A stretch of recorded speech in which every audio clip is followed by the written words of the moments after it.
of the issuer of our currency and the lender of last resort.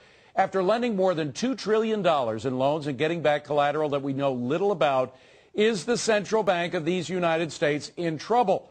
Is it overextended? Could the Fed actually go broke? John Bussey is the Wall Street Journal Washington Bureau Chief. He joins us from inside the Beltway, and Fox Business's anchor Cody Willard is back with us. So, John, first to you, could the Fed go broke? Well, it just needs to keep printing money to pay off what it's acquiring. So theoretically, it can't. The bigger issue for the Fed, David, is that if it keeps printing money, if it keeps buying assets, some of the balance sheet of the Fed was somewhere around $900 billion at the beginning of the economic crisis. It's now up over $2 trillion. The big question is pumping all this money into the system. Eventually, that's going to create inflation. At least that's the biggest concern out there. Will the Fed be able to unwind some of these activities fast enough to keep inflation from getting out of hand? Well, and Cody, let's be clear. In past occasions when there's been high inflation due to the Fed printing a lot of money, we didn't have to worry about these toxic assets. The problem now, not only is it bad enough to create a lot of inflation, but on its books, it has all this collateral that is bad debt, or at least questionable debt. We don't know exactly what it is, and we'll talk about how we're trying to find out at Fox Business a little later. But that complicates the situation enormously. There's the key word, complicate. I mean, John just mentions a $2 trillion number there. Like you say, though, we have no idea if $2 trillion is realistic. It could be $8 trillion worth of stuff that's actually worth $200 million. We have no idea exactly what they're doing with their balance sheet. And, David, I guess that comes back to... Well, hold on a second. Let me be specific. We know how much they have lent out. We don't know to whom they have loaned, and we don't know what collateral they now have on their portfolio. That collateral on their portfolio could change their overall balance tremendously. Tremendously, and that's what we have no insight into, David. And as you and I have said many times, confidence comes from information. All we are asking for from the Federal Reserve and the federal government is more information. What assets are you putting on your balance sheets, and exactly how much is going on? John Bussey, is that a reasonable request to get that information? Yeah, it probably is, and I think that the complexity of this might keep the Fed from being able to be as explicit as it wants to. You know, a lot of these assets have depreciated in value, certainly those that the Fed backed from AIG. There's a couple of $1 billion of write-downs, already on some of the collateralized debt obligations from AIG. So, these are issues that kind of be going forward for the Fed, and we're probably going to get more complex, John, because as the Fed continues these programs, it's going to expand them. It is now looking to buy securitization of car loans, of credit card loans, and student loans, essentially to pump money into the system, and student loans. That's right. I mean, and so, John, but I guess that's what I come back to is the more complex it gets, the more information I want. You're saying the more complex it gets, the less the Fed is able to give me. What kind of sense does this make? Well, you may disagree with kind of how the Fed behaves. I think the bigger issue for the Fed right now. I'm simply talking to. I'm just trying to instill some confidence in the marketplace. That's all I'm speaking to. Yeah. I don't care. Everybody knows I hate how the Fed behaves. Secret's out. I think that the Fed's big issue right now is finding the right program that's going to jumpstart the economy. Bernanke, we have a very good story. John Hilsenrath wrote in today's Journal that Bernanke's a student of the Depression. He looked at what the FDR did. He also looked at what the Japanese did in the 1990s and concluded that the Japanese simply weren't bold enough.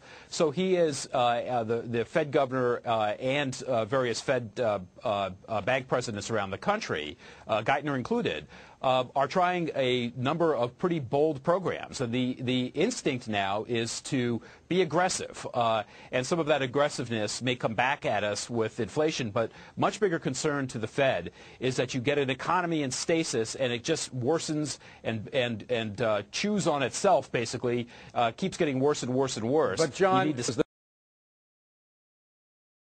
the Fed has a lot of assets on the book. We don't know exactly what those assets are. Fannie Mae and Freddie had, for example, I think a 30-to-1 debt equity ratio, which was just appalling. It never should have had a debt equity that much. Is the Fed turning into as irresponsible an institution as they were?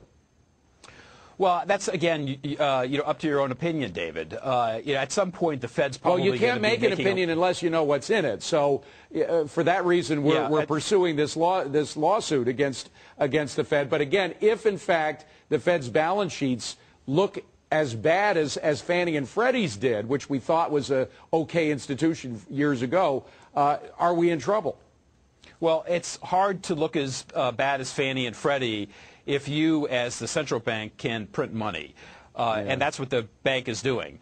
The bigger issue, again, is not necessarily what's on the books, though that's going to be an issue. Are they going to take big losses on some of the things that they've had to buy, presumably to the benefit of the economy? Right. The bigger issue is you get a lot of money into the system very fast, and it pumps up prices. And will you be able to control that once inflation starts? That's why a lot of people are buying gold right now. Well, Fox Business, as we mentioned, is continuing to push the Treasury and the Fed to deliver the transparency they claim to adhere to.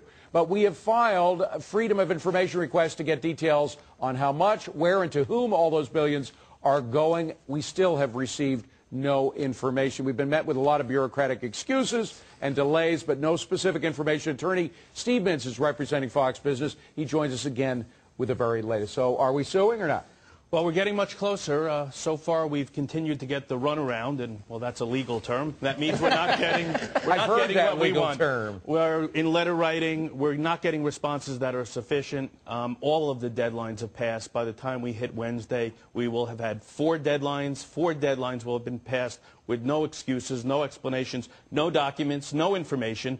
And we're going to have to move forward. Steve, you heard the discussion. You're a lawyer, not an economist. But the same thing is, if we don't know what the assets and liabilities of the Fed are, we don't know whether to trust our central bank. And this whole financial thing is about trust. That's the heart and core of the problem. If we don't have trust of our central bank, we're in trouble. Well, I think the point is well taken, and I think Cody's point is well taken. What we need to do is we need to get the information. That's what everybody wants. That's what the FOIA process is about. Open government, transparency, make the applications, find out what that information is, and then the public By the way, decide. both Paulson and Bernanke, the head of the Treasury and the Fed, said under oath that they would be transparent. Now, is there any legal recourse if they took an oath, swore under oath that they would have transparency and not deliver? Well, I'll leave that for others to decide whether or not to go after Bernanke for what he said. But can we use that in our lawsuit somehow? Well, clearly, the whole purpose and policy of the FOIA, of all these rules, is that we're going to have this open and honest, transparent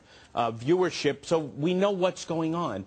And that's not what's happened here. And so that's why we're going to keep pressing forward. We're going to get the information. We're going to get the documents. You know, David, it's very simple. What John kept talking about what the Fed should do to get something going with this economy. I come back to every time. The Fed just needs to give us information and get out of the way and allow us individuals, whatever the proper grammar is there, to just go out and prosper, create value, innovation, do the things we do. We don't need anything else. Of course, the value of the paper in your pocket that has a dollar bill written on it is going to be worth a lot less if John Bussey is right. John, thank you very much. Go ahead, quickly. Yeah, David, one thing, I made a mistake. It's Bear Stearns, not AIG, the portfolio that they've had to revalue down $2 billion. Right. But you need to find broader programs than just wishing that the consumer buys. No more programs. That's what got us in this mess. AIG, by the way, is being handled and bailed out by the Treasury Department, which means you, the taxpayer,